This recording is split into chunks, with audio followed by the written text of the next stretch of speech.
guys, welcome back to my channel. Let's do some book stuff today. The thing that prompted this video is the fact that I'm looking at my shelves that are completely full, and I really wanted to buy some like new books, some nice fun romance books that are like palette cleansers, because I feel like I've been reading lots of very deep and emotional books lately and I need some palette cleansers. But my shelf that is completely full right now, I just don't have any space. I don't have anywhere to put them, so I decided to finally get a TBR card, which even that, my bedroom is like really small and I only take like 3 steps in this bedroom because it's just crowded with my things, but it's fine. I'll add a TBR card so that I could buy more books. So today, obviously, we're gonna go book shopping. We're gonna build my TBR card. I've actually had it for a while from Amazon, but I've been too lazy to build it. So let's build it together. I also got a new Kindle case, and I'll obviously give you guys a book haul. And we're obviously gonna read a little bit. So yeah, let's just do some fun book stuff today. I was wondering if I should build the cart first before I go book shopping, and then when I come back, I could just easily put the new books on the cart because I'll probably be lazy when I come back. But also, I've just been putting this off for the longest time because building furniture has made me cry before. Like, I'm that type of person that has cried building furniture, and I know that this is just a cart, but still putting it off because I'm worried about how it's gonna go. So let's attempt this first, and then the reward will be the books that I buy myself.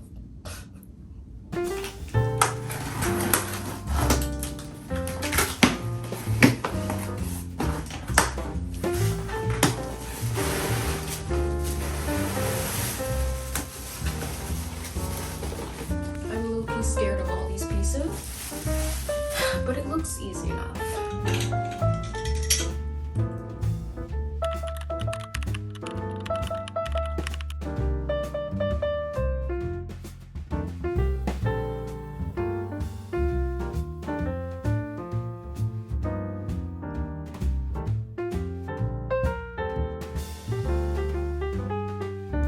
I was doing a time lapse, but did you guys see when I tried to put these things on over this one without putting on this second tray? Anyway, now that I've opened this and built this, I'm seeing like this part, like it's not deep enough. So, well, I don't know. I'm gonna put my books on there and see, but I feel like it's not deep enough to like stop the books from falling over. Does that make any sense? Let me just see if it works. I feel like this is a tall one. Oh, it works just fine. We're all good. I was worried that this was gonna be like too short to hold it up, if that makes any sense, but it's all good. Should I put all of my books on there now? Actually, I think I'm gonna eat something and then we're gonna go book shopping, and then we could put all the books on my TBR on the cart when we get back, plus the new books that I get. I'm going to a different Barnes & Noble today because the one that I usually go to, it's not set up like a normal Barnes & Noble, and it kind of gives the vibe of an independent bookstore, which is great. It's really cute and it's probably my favorite Barnes & Noble ever. But they don't have like the buy one get one 50% off tables. They don't have like the usual little themed tables that Barnes & Noble would have in a normal one. And I'm guessing that's because they have this whole different aesthetic. But one, I would like to see a buy one get one 50% off table. And they have one at like the Union Square location. Like, that's the huge location with the 5 floors, the 5-floor Barnes & Noble. And the only thing about that is they have not changed out the books on the buy one get one 50% off table in like a year. I'm not kidding. The same books that are on there has been on there since like 2023. Like the end of 2023. And I know for a fact it's definitely been on there since like my birthday, because when I went book shopping on my birthday and I did a huge haul, I got The Dinner List by Rebecca Searle, and I actually read that sometime in May, or actually I think I read it in April.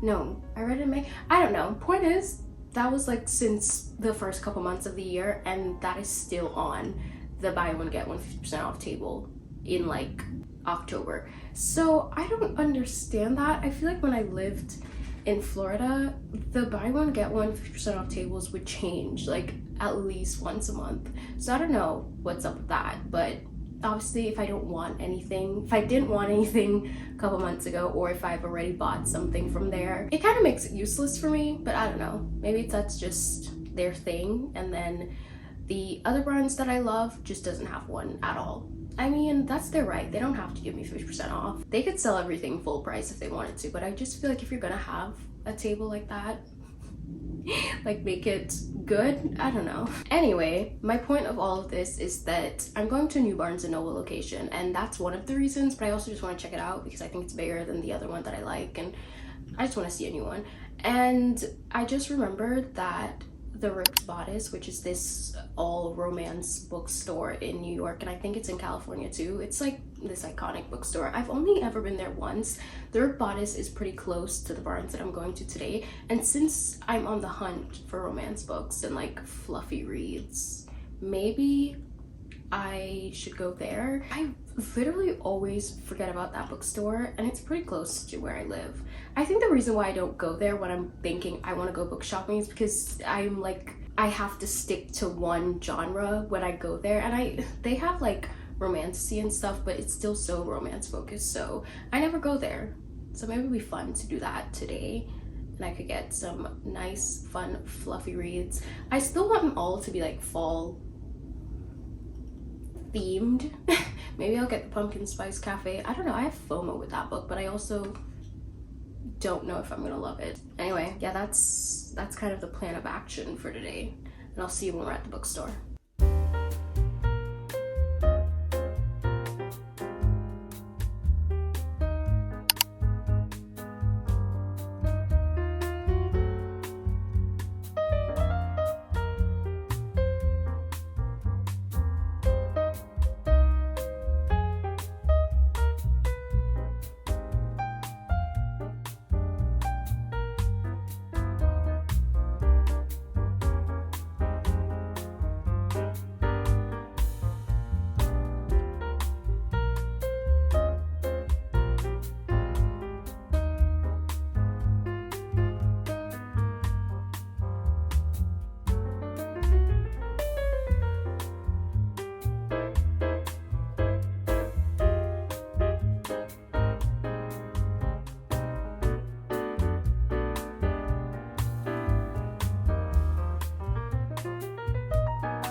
This is seriously so gorgeous. I don't love this series that much, but it's really pretty. But my favorite in this series is actually the third one, and they don't have a special edition of the third one. But that is so cool. Honestly, I don't know why I really want to get this, but it's on Kindle Unlimited, so I shouldn't, right? But something about it is, I find it kind of intriguing. Megan Quinn's books are so thick. I didn't realize that because I just like see them on Kindle Unlimited.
Okay, so time for a haul.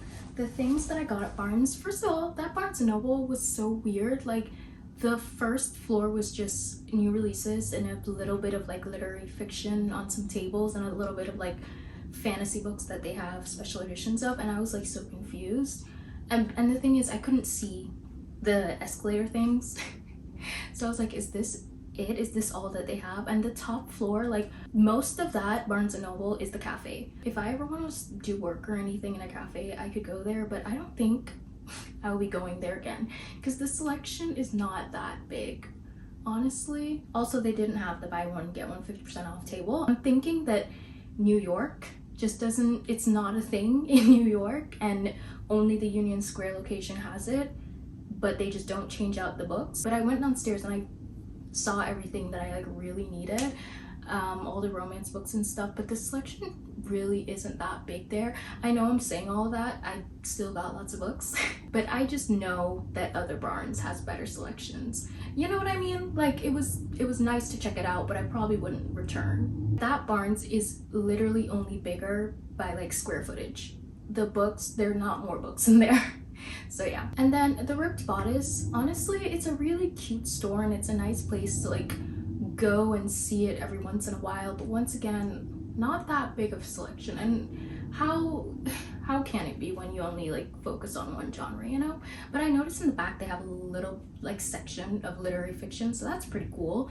I feel like they didn't have that the first time I ever went, so they're expanding, and that's cool. I only got one book from there, but it's such a cute and cool store. Actually, maybe we should start with that. The Ripped Bodice, a romantic bookstore.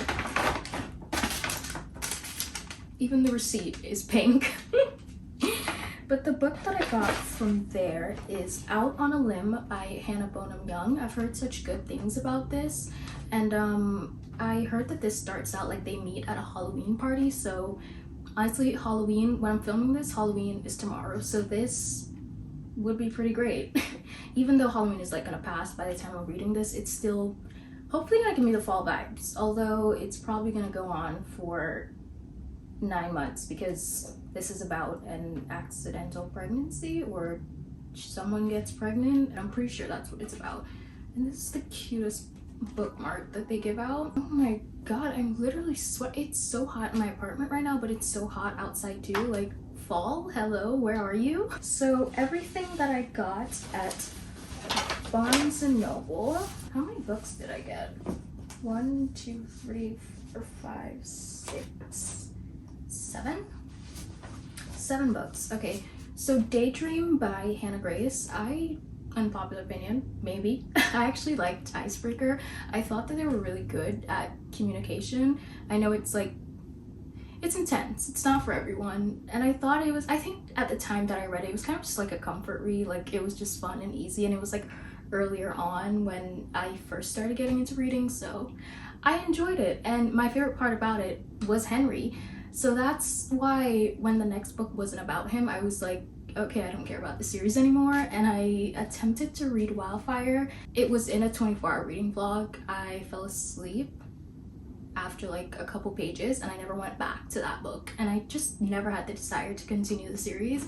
But Henry, honestly, I kind of don't get why that guy was the next person in the series, like why he got a book next. They have this like whole big friend group, the hockey friend group in the group chat and all things. Like, literally anyone else could have gotten a book next because I feel like everyone else was more relevant than the, what was his name, Russ? I think Russ was the guy that got the second book, Wildfire. I feel like everyone else was more relevant than him. Like, he had one scene where he picked Stassi? He picked her up from a bar. Like, other than that, how much was he in Icebreaker? I don't even remember. Anyway, point is, I wasn't interested, but I was still interested in Henry, and I've heard good things about this, so I hope I love it. Also, does this give fall vibes? They're at school, and that's the only thing that I need to get the fall vibes, because fall semester, that makes me think of school. So, and then I got You Again by Kate Golbeck. You guys, this reminds me so much of Prospect Park. Like, I don't know, maybe it's Central Park. It could be like Central Park is the most iconic park for all the fall foliage and all of that, but it looks so much like Prospect Park to me. I don't know why. Like, I specifically think that this cover is Prospect Park. I'm gonna try to see if it's set in Manhattan or if it's set in Brooklyn. Wait, the first line of this book says, "Excuse me, sir." Harry stands her ground, feet shoulder width apart, on the sidewalk in front of the Brooklyn Museum. If you guys don't know, the Brooklyn Museum is in Prospect Park. So this is definitely Prospect Park, right? If that's where they like met.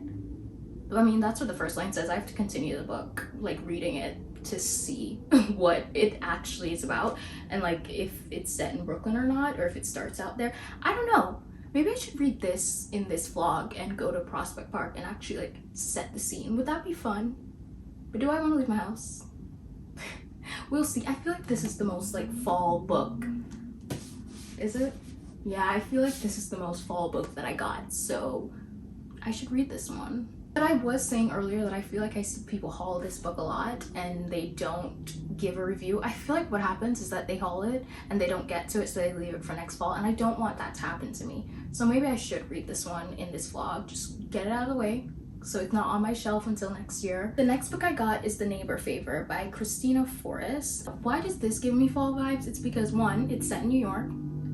Anything in New York, set in New York, is gonna give me like the fall feelings. You know that TikTok sound that's like, there's nothing quite like autumn in New York?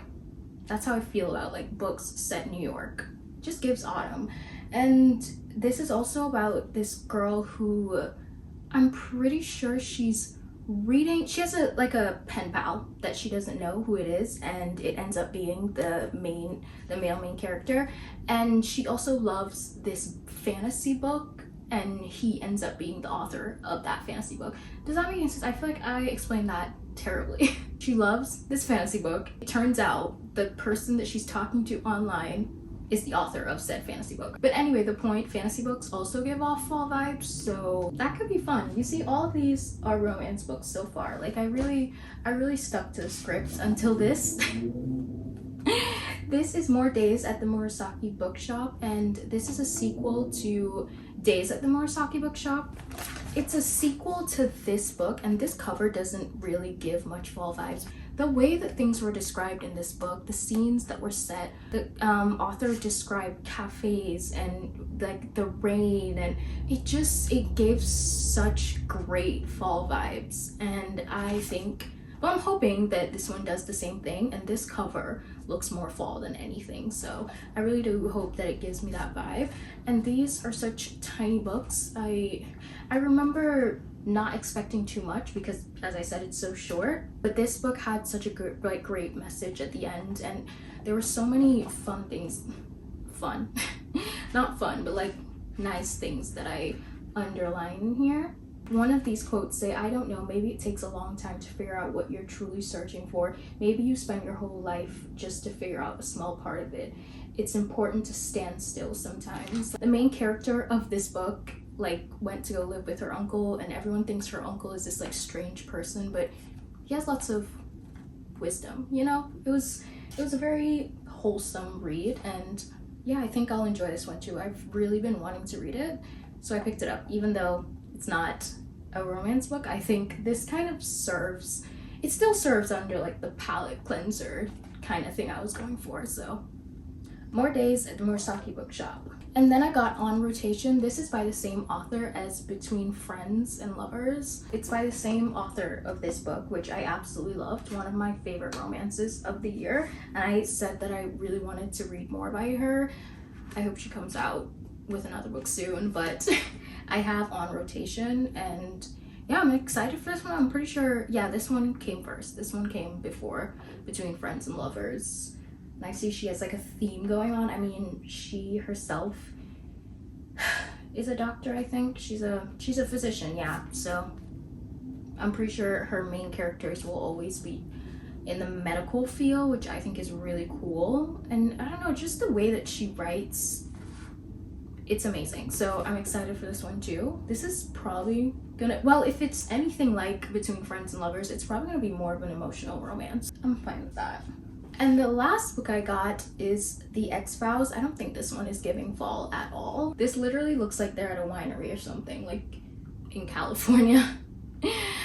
So yeah, I don't know if this is giving fall, but I've heard so many good things about it, and it's a second chance romance. I love those so much. Some of my favorite romance books are second chance, and yeah, I've been excited for this one. Napa Valley. Yeah, that checks out. That's exactly what it looks like.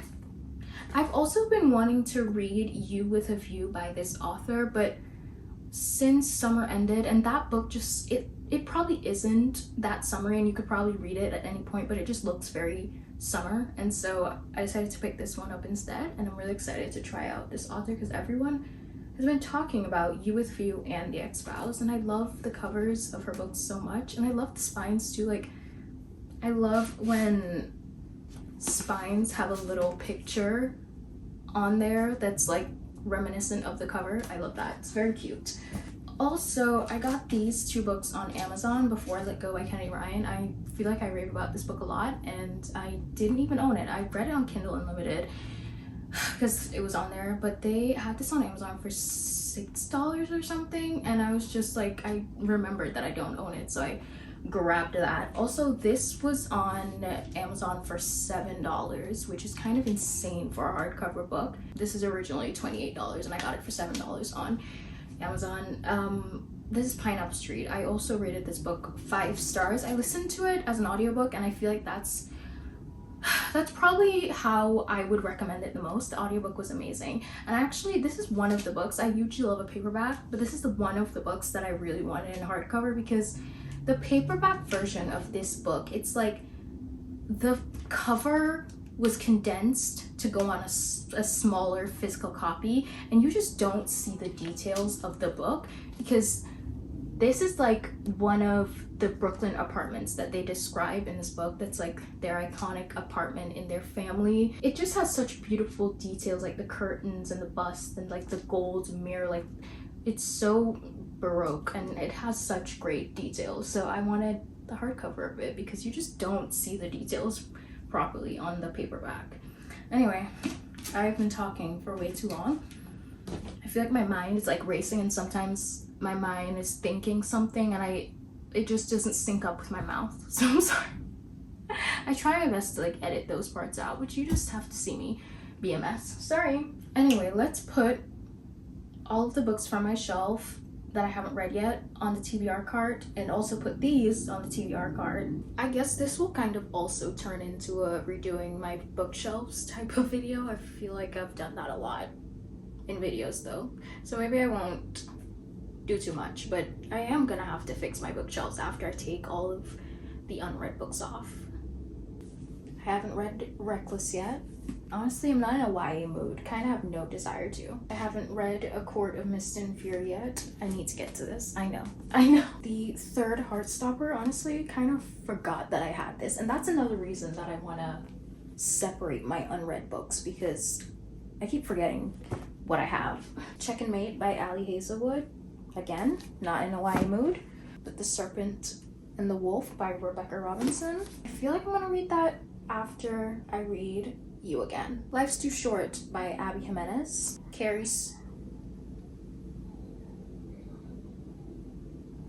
I just heard some children screaming, sorry. Carrie Soto Is Back by Taylor Jenkins Reid. The only one on this third shelf that I haven't read yet is What a Happy Family by Samaya Dave. The only unread book on the fourth shelf is Betting on You by Lynn Painter. We have Norwegian Wood by Haruki Murakami. All the Women in My Brain by Betty Gilpin. Loved and Missed by Susan Voigt.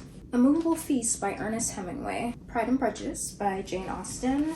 Perfume by Patrick Susskind. Am I pronouncing that right? Because there's an accent on the U of Susskind. But I forget what that accent means, like the 2 dots. How do you pronounce it when it's the 2 dots? I'm unsure. I'll look it up later. Girl with a Pearl Earring, and I've read this. I've read The Picture of Dorian Gray. The God of the Woods by Liz Moore. The Great Alone by Kristen Hanna, and The Nightingale by Kristen Hanna. Mad Honey, NSFW. Throne of the Fallen, My Dark Romeo. And Big Swiss. This is actually on my October TBR, and I kind of feel like I'm not going to get to it because it's October. What day is it? It's one of the last days of October. That's what I'll tell you. Anyway, yeah, that's all the unread books. Now I'm gonna put them on my little cart, and I won't hold you hostage. I'll just time lapse it.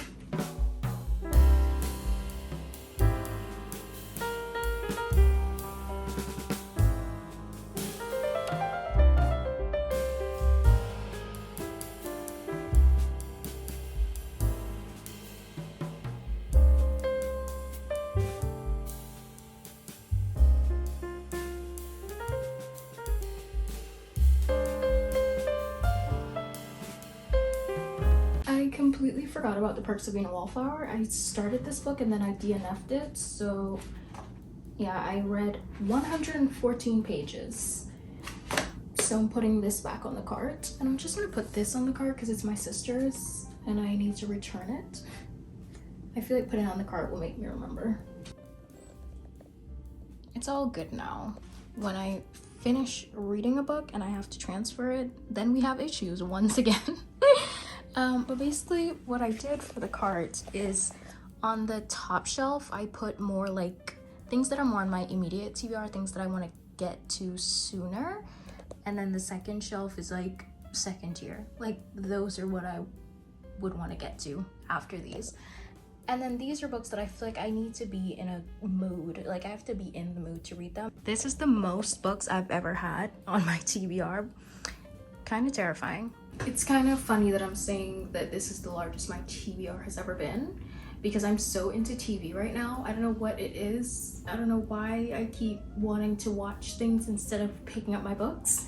Literally anytime I had free time in the past, it was just reserved for my books, and now I'm just so into watching things. I was watching Scandal, rewatching Scandal, and then I stopped to watch All American.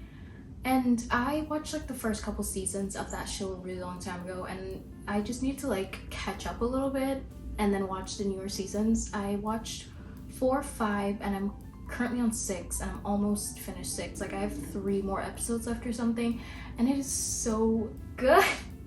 I love that cast so much. I think they're great. I think it's like so perfect and fitting. I love it. I love that show so much, and just something about it feels very, I get very emotional watching it.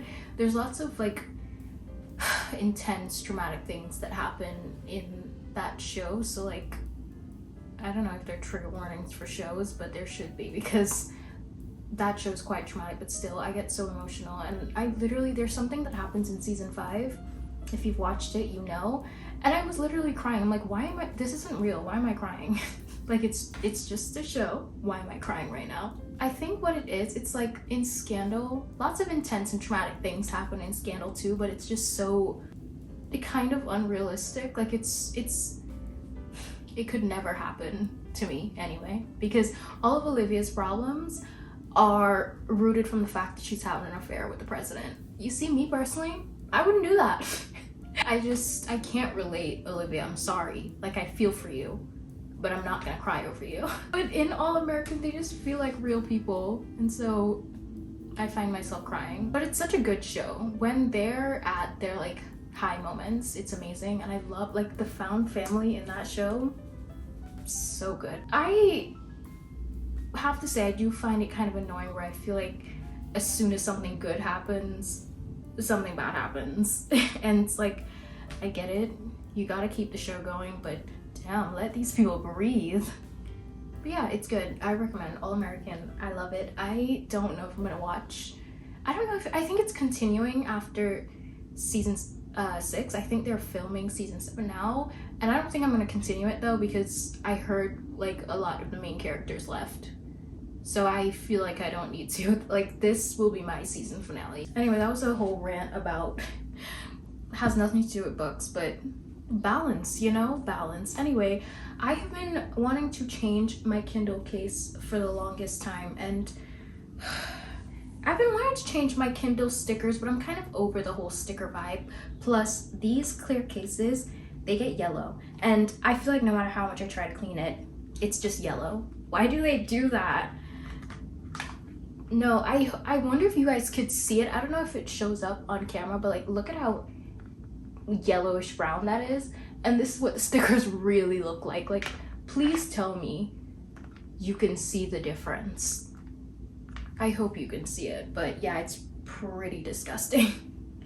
And I was stupid. It wasn't that I was stupid. I originally was going to just put the stickers in the case, but it was kind of starting to frustrate me and moving around too much, and I was like, whatever, I don't care. And I stuck them on the actual Kindle, and now they're like I like tried, they're really hard to come off. So yeah, whatever. Honestly, I was over the whole clear case thing anyway, so whatever case I knew I was getting, I was just gonna put it over and cover the stickers anyway. I was thinking about getting one of those like cases with the flaps. There's this company called, I think it's called April something, April Goods, April, I'm gonna put it on the screen, and they have such cute Kindle cases that are like the book ones, but I feel like that extra little piece is gonna annoy me.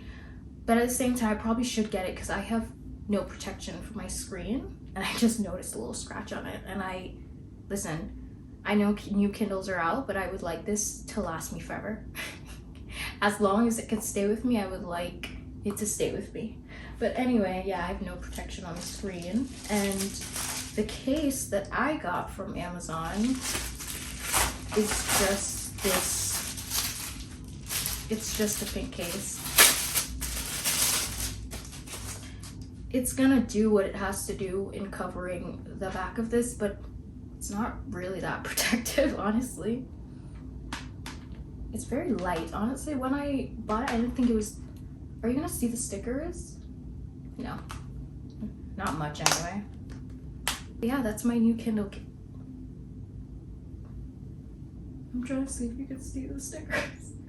Oh, you can kind of see them. It's fine. I think it's cute. I think I want to get one of those book type ones with the little flap that covers the screen so I could protect my screen better, because I am here thinking that this screen is invincible and then I have a little scratch on it. So yeah, that's another book thing that I was gonna do and just talk about for an unnecessary amount of time.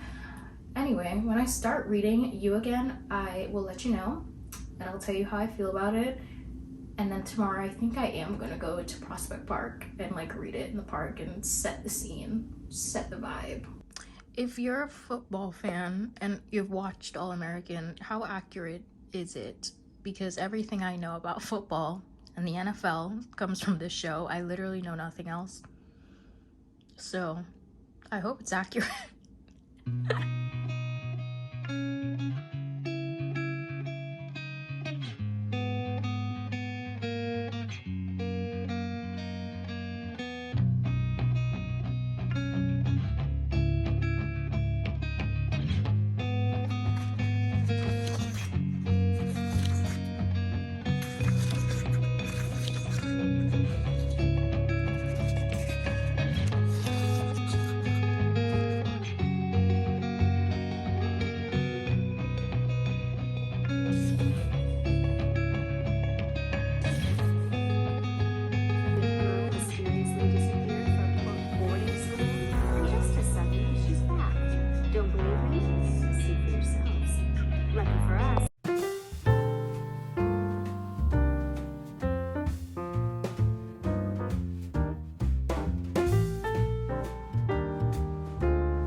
So I finished All American and I'm so sad. I love that show so much. I feel like that show has left a permanent mark on my soul. I love that cast. I love that show. Anyway, I'm saying that I finished it because I decided to start Gossip Girl while I was eating dinner, and watching Gossip Girl while living in Brooklyn is so humbling because they made fun of Dan.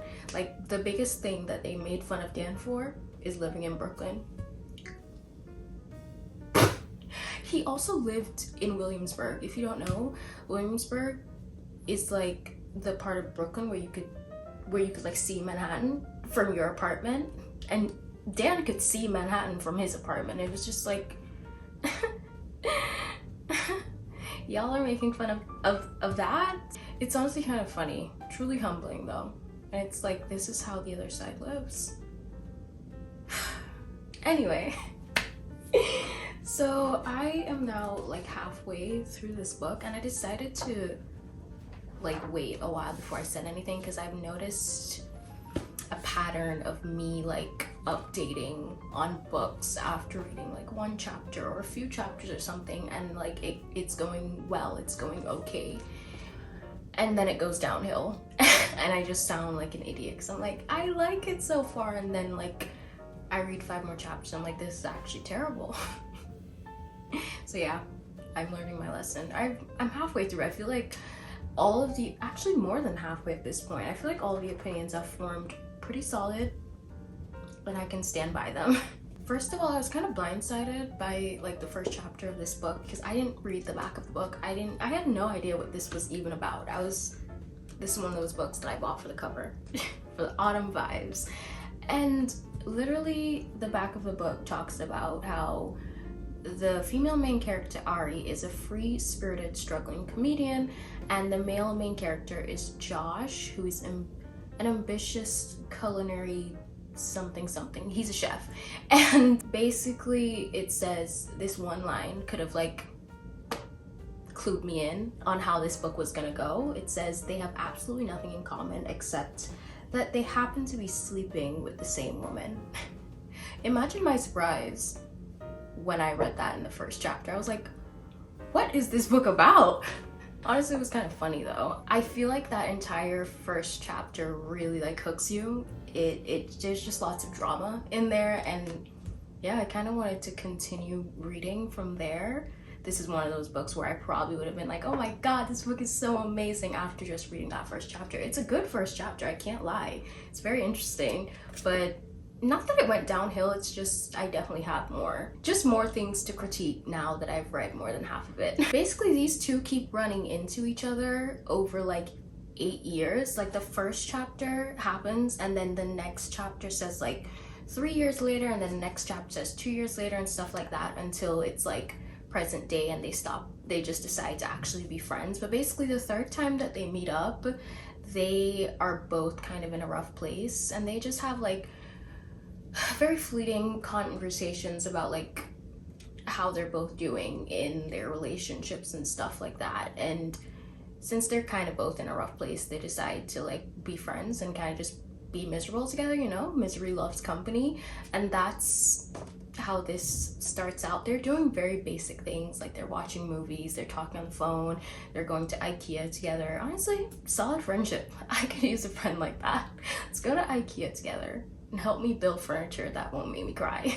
It really isn't terrible at all. Honestly, I was expecting it to be bad because when I went on Goodreads to put this as like my currently reading book, literally everyone that I'm friends with on Goodreads has rated this so terribly, and other people too. It does not have great ratings, and I was like, oh no. So I was like worried about it when I started, but it's really not that bad. And I think honestly, like going into it with low expectations kind of helped.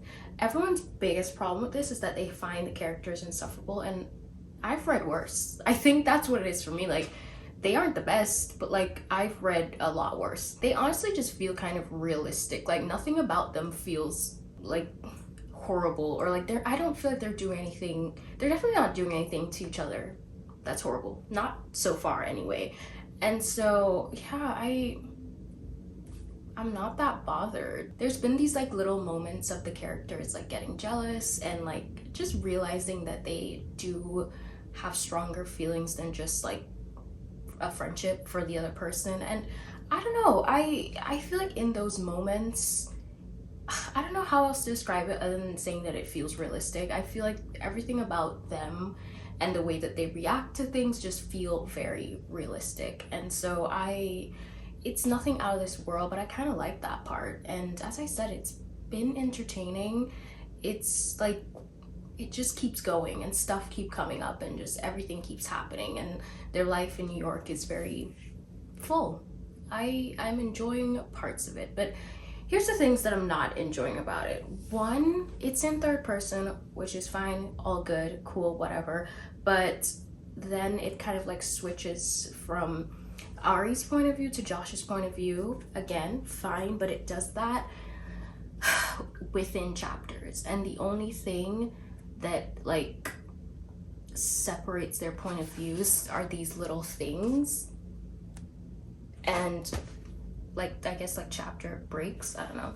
The point is like, at first it was kind of messing with my head. Like, I'm used to it now, but at first I was like, wait, what? Who said that? It just, maybe it's just a me problem. Maybe I'm just a little not too good up there, but yeah, it definitely was messing with my head at first. And if you don't like third person, I feel like this is like a problem on top of it being third person. Like, I don't mind third person, but why are we overcomplicating things?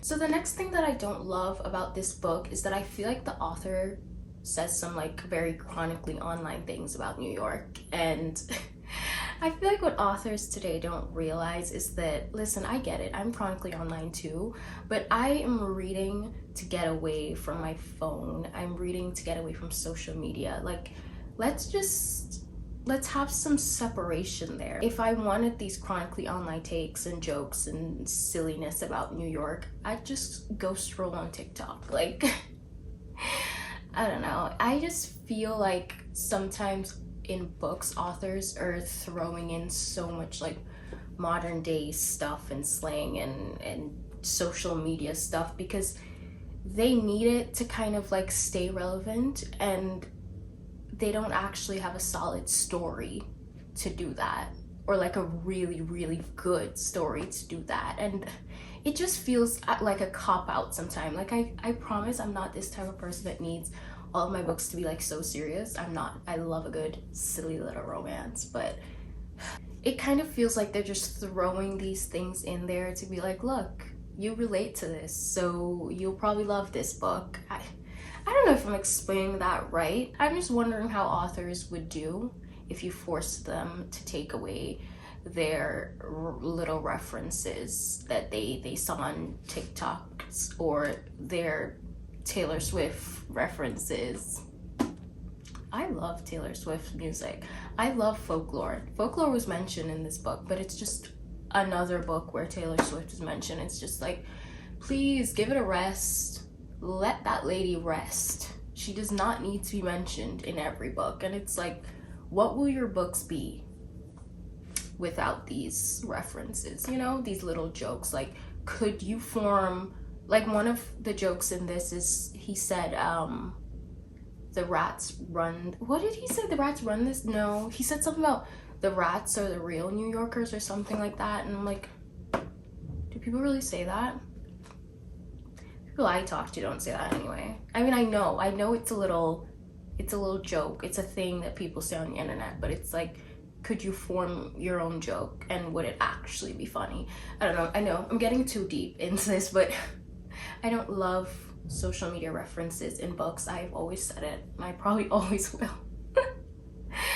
I'm sorry if you think I'm being annoying or nitpicky, but hey, I'm allowed to have an opinion, I think. I feel like even though I'm already very confident that this book is not going to be a 5 stars, like I know it's not going to be a 5 stars, it still has this way of being very captivating. Like, I can't explain this, but I kept wanting to pick this book up. Like, you would think, or I know in the past, if I had like critiques like that about a book, I probably wouldn't want to be picking it up that much, especially if I want to watch my show, because my shows have been distracting me a lot lately. I would have literally just sat and watched Gossip Girl for like 3 hours until I fell asleep.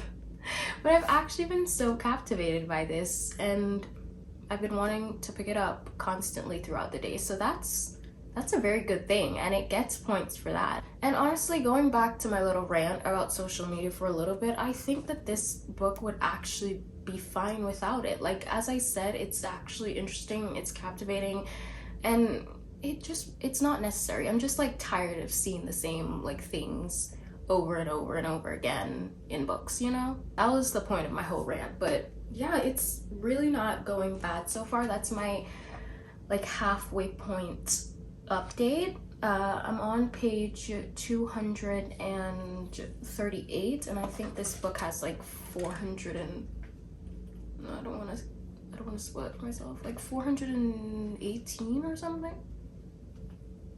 410 pages, and I'm on 238, so it's going not terrible, which is great. Honestly, that feels like a win, because I saw those Goodreads reviews and was like, oh no, this is about to be like a 1-star, 2-star type of thing. Now I'm thinking like a 3.5-ish. That's for right now. I have to see how it ends, and honestly, it could go up from here. Who knows? Hopefully it doesn't go down. But I'm gonna continue reading, and I will update you more on my thoughts, and I will tell you everything, how I feel about it, when I'm finished. So I'm going to Prospect Park now, and let's see if it gives me all of the vibes of this book and this book cover.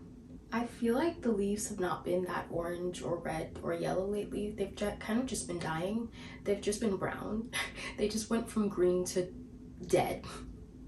So let's see if we could get these fall vibes that's on this book cover from Prospect Park.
Yesterday at Prospect Park was so nice. It was just such a nice day out, and it looked so beautiful. It literally looked exactly like this. Like, they actually end up going to Central Park, and Central Park is actually kind of a huge part of this story. Like, it's a significant landmark for them. So this could very well be Central Park, but I'm sticking to Prospect Park because that's where the book started, and it literally looks like this. Like, you can't tell me.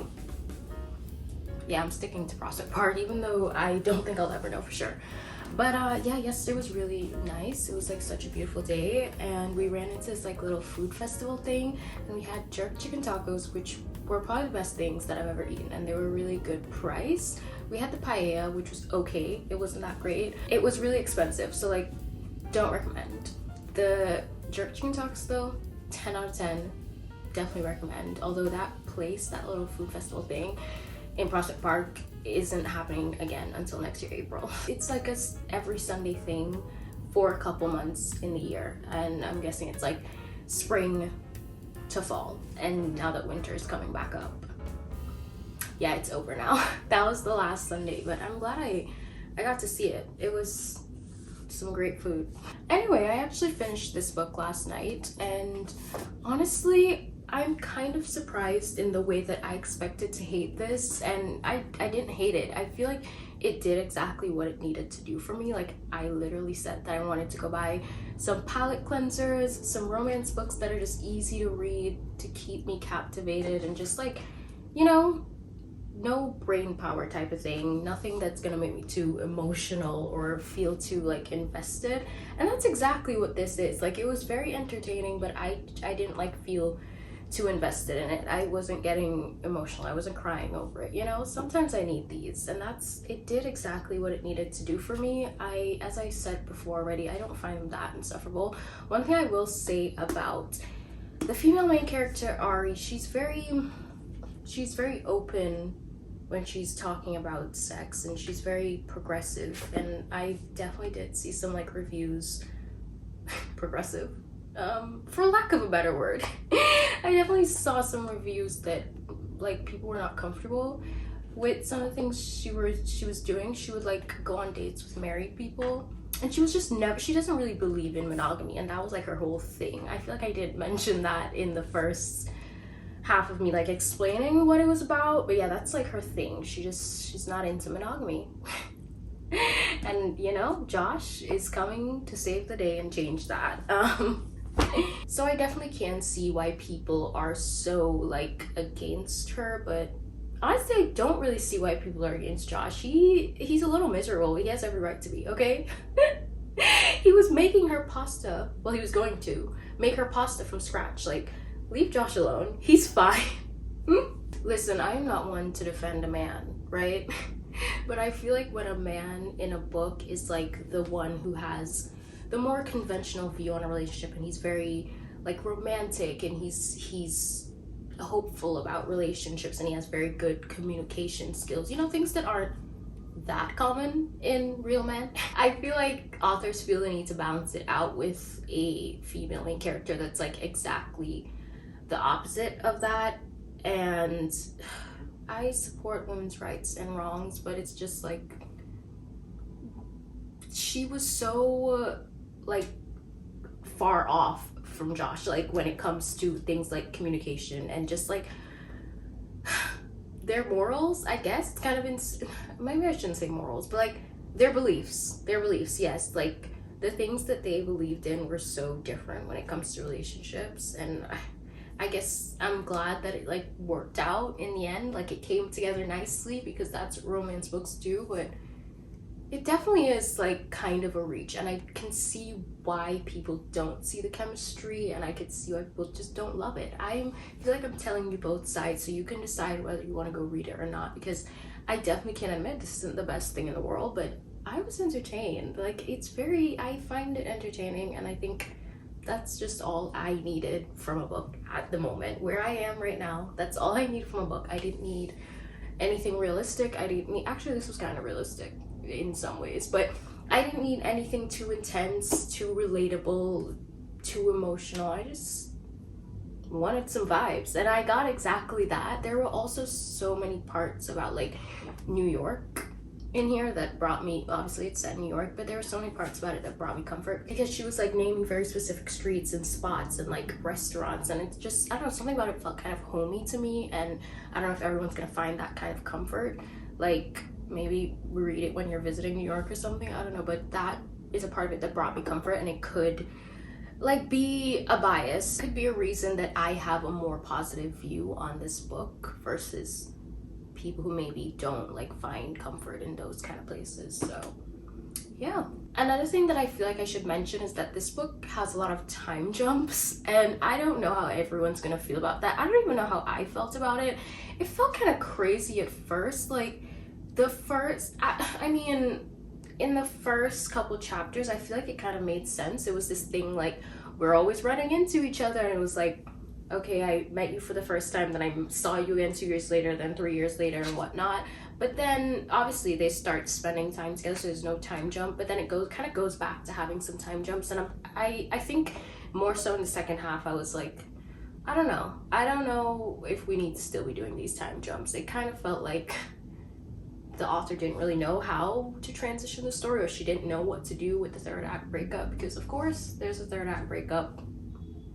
When is there not, you know? It honestly didn't bother me that much, but I feel like it's something that could potentially be annoying, because I noticed it and it was like, this is weird, we're time jumping again, and it's just whatever. I moved on, but you know, I just thought I should mention it if anyone cares too much about that. There's a lot of time jumps. And yeah, I think that's all I really have to say about this book. I'm deciding to give this 3.75 stars. As I said, way higher than I expected, because I went from thinking this is gonna be a 2 to like a 3.5, and 3.75, that's pretty solid, honestly. It did what it needs to do. It brought me some comfort, it brought me entertainment, and that's all a girl could ask for. Also, if you're wondering why I bought it, if I thought it was gonna be a 2-star, like I only thought so after buying it. I went to go mark it as currently reading on Goodreads, and then it I saw all the reviews and I was like, oh no, maybe I should have done this before, but I think I said that before, I don't know. But yeah, that's my review on You Again. Do with that what you will. You can decide whether you want to read this or not. It's definitely not one of those books that I'm gonna like beg you to read. They're books that I am going to beg you to read, and this isn't one of them. If you want to read it, go ahead. I don't know. I don't know if you guys watched my last video. I was talking about new releases that I'm excited for next year, and I was putting them like all on the screen, and just so many authors that I read have announced their books for next year, for 2025. And I remember thinking the only person missing is Jenkins Reid, and she literally announced a book like 2 days ago, and the cover and everything, she just did it all in one go. Cover, blurb, date, everything. And I was just like, this is perfect. Now I feel like literally every author that I've ever loved is releasing a book next year. Like Emily Henry, Kennedy Ryan, Ashley Poston, Annabelle Monaghan. Literally everyone is releasing a book. Jessa Hastings. Like, next year's gonna be such a good year for releases. So yeah, I wanted to talk about that. Another thing that I want to talk about is what kind of like ask you guys who view my videos how you feel about fall videos in November, or if you want to start seeing Christmas stuff. Like, outside is Christmas basically. All the stores have Christmas stuff out, and all of the Christmas markets are going up. Like, they're already up this weekend. So I don't know if I can like ignore that and continue pretending it. I mean, it is still fall, but I don't know how much I can ignore the Christmas stuff and just keep on going with fall. And do you guys want to continue seeing fall stuff? Because I've been loving doing fall videos, and I feel like for the first time since, because I've had this channel for a year, and I feel like for the first time, like, these are the videos that I'm most proud of, and I had the most fun filming and editing and everything, and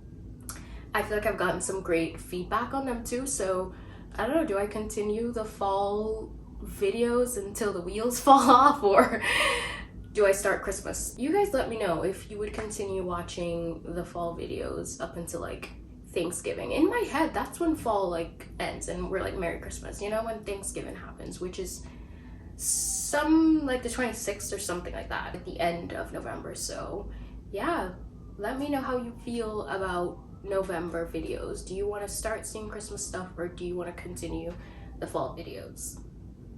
Also, Vlogmas, I'm so conflicted about if I want to do it or not. I have no idea. I mean, if you have any thoughts on Vlogmas and you would like to add to that, let me know. I have no idea if I want to do it or not, or if I should do it. I definitely can't do like every day for like 24 days. I know there's 12 days of Vlogmas. Like, how would you guys want to see it? Like 12 days in a row, or every other day, or something like that? I'm so conflicted. I have no idea if I wanted to even do that or not. Like, that's a lot of me in 1 month. Like, is that annoying? Is that overwhelming? Like, do you even have the time to sit and watch all those videos? Like, it's all up to you guys. It's your world. I'm just living in it. So yeah, tell me your thoughts on how long these fall videos should keep going, and also your thoughts on Vlogmas. And that is the end of today's video. I've talked enough. I'm sorry. If you enjoyed it, please give it a like and subscribe for more, and I will see you in the next one. Bye.